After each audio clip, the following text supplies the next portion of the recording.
Hey guys, welcome back to Vince Customs. So today I'm sharing with you a Eternals Ikaris bust. Now I don't know who sculpted, but it is really well done. This is actually a 3D print, but this item was actually used to, I guess, make a mold, a two-part mold, so it can make copies for people. So I think it is available. If you are interested, you can hit me up on Instagram or private messages, and I'll direct you to seeing if you want a copy. So like I said, I don't know who sculpted it. All I know is somebody I do work for a lot. He sent me this one. Now, this is the actual 3D print. And with the 3D print, they did a two-part mold on this because it comes with two separate bases. So I set it up where this could go in each base. The problem was because it was a 3D print and it was used as a two-part mold, it became very, very difficult to get all that oily residue, clay off there. Because whenever you do a two-part mold, you put it like in clay, and then you pour your mold in, you flip it over, you take the clay off, and then you pour in your second part of the mold, and that's what they do with this one. So it was pretty straightforward kit. If this was just pretty much popped out of the mold and it was sent to me, I would just seam up the seam lines and paint it up and be done. Set up with whichever base you want to do. But because it had that oil residue, it actually took a lot longer because you can't just use alcohol to get it off. It doesn't really come off that well. Plus the oil, this clay was kind of like caked into a lot of crevices. So I did a lot of toothbrush cleaning. I did a lot of, basic, what can I say? I guess like, not really needle, but more like an X-Acto blade, kind of scraping out like the ear, inside the hand, getting all that clay that kind of got caked in there off of there. So it was a little bit tricky.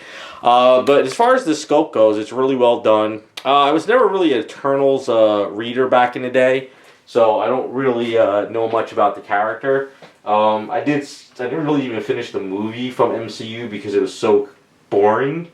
So I kind of just didn't really like watch it. It was one of those movies I put on and then I found myself like walking around a house and reading comics or something. I didn't finish it. So, but I do know of the character. I just never really read it. And like I said, I don't know who sculpted it, so I don't have any of that information. But the person who did commission it, or the person who has it up for grabs, if they want, they can make a post into the comment of the video or the Instagram page and go from there.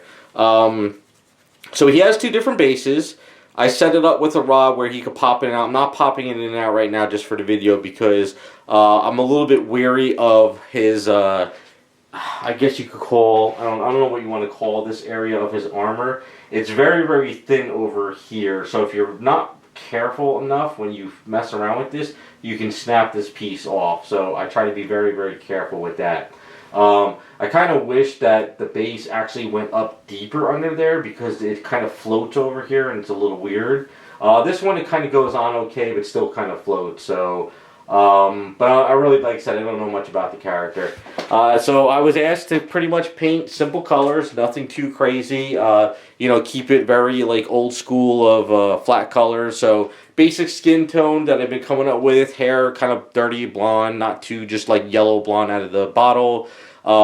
Basic blue paint with a little bit of pearl in there, but not much. It's very little. Maybe the lights are kind of making it pop more, but in person it's not as bad.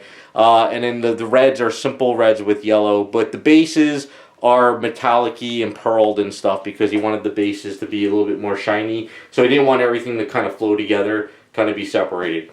And that is pretty much it. I wish I knew who the sculptor was. I don't have that information. I probably should have asked before I did the video, but I'm so pressed for time with everything I'm working on. Didn't really have a chance. But it's a good sculpt. I like it. The anatomy is good. It pretty much screams like Bowen Designs. And it pretty much would work good if you're a big Bowen collector and you like the 1/6 scale stuff. This kind of would really fit in your collection. I don't know if more Eternals are coming. I don't know if Bowen really did more Eternals or if this is kind of just finishing off a line. I don't really know. But all in all, fun item. Really simple paint up. Just this one was a little bit tricky with all that oil residue on it. But, if you get a casting out of the, if they make up castings, all you gotta do is finish up the seam lines and pretty much a straight paint up. So, let me know what you guys think. Thanks for watching, and we'll be back with some more videos.